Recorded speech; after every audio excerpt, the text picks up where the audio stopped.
back to the UAE to Dr. Najat Al Saeed, who is joining us live from the Emirates. Thank you very much for being with us again. We were talking earlier about the new paradigm and the new Middle East. We're seeing very much that flesh and bones on the ground now in Tel Aviv. And yet I do want to ask you about what's happening behind the scenes. A question that I forwarded to Ambassador Dani Ayalon earlier here in studio. We're hearing from counterparts like you and in Bahrain as well. The Palestinian issue may not be spoken out loud, but it's very much there behind the scenes.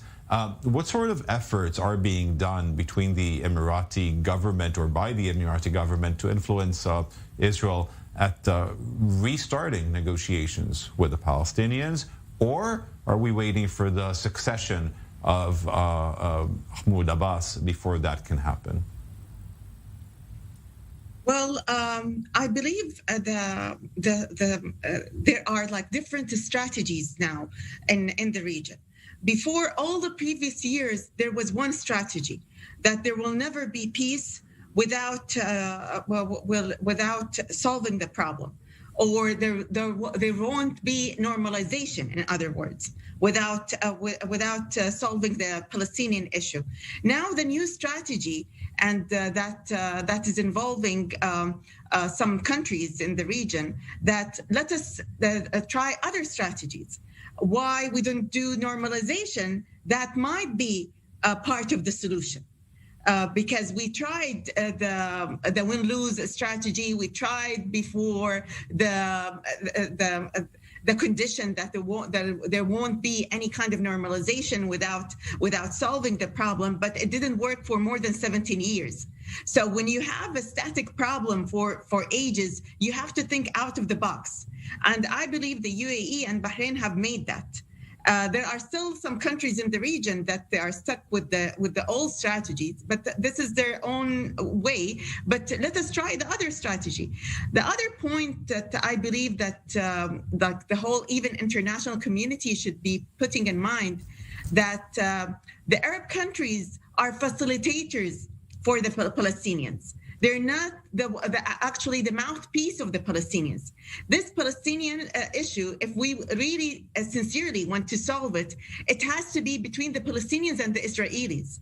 And we saw in the previous decades that if we want to be the mouthpiece of the Palestinians, a lot of countries and opportunists want to take advantage of this issue for their own political agenda, especially political Islamists in the region. They want this issue to be continued, or they want to use it for their own sake.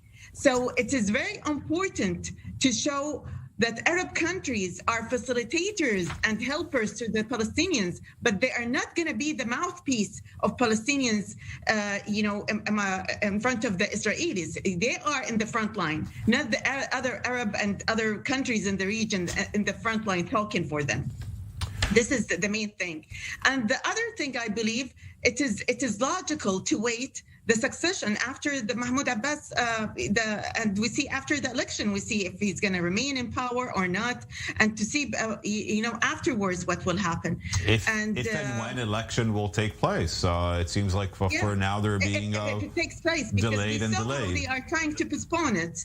So, that's another issue. The problem that there is a conflict among the Palestinians themselves, and that's what is like actually delaying the whole problem. You didn't know, like we talk about the PA, the Palestinian Authority, but also there's Hamas. So they are not collaborating. If the Palestinians themselves are divided, how others can help them? They should resolve things among themselves before others can help them really well in this part. This is another dilemma in the whole issue that needs to be resolved. Tell us a little bit about the new ambassador to Israel.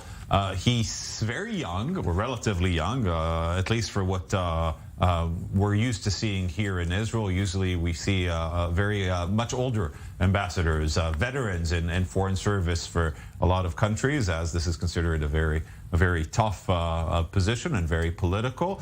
Tell us a little bit about the new Emirati ambassador. What can we expect from him? Well, we saw that the Emirati leadership are trying to inject younger generation in most ministries, including the foreign ministry. So I'm not surprised that that the ambassador